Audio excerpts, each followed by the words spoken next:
right, third grade, let's take a look at this problem. There are 4 baskets with 2 apples in each basket.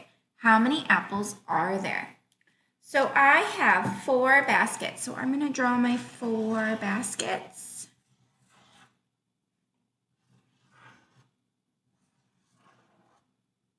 And I have 2 apples in each basket. So 1, 2, 1, 2, 1, 2, 1, 2.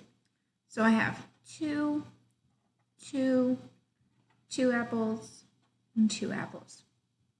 So I have 2 plus 2 plus 2 plus 2. I know that 2 plus 2 is 4. 2 plus 2 is 4. And I know that 4 plus 4 is 8.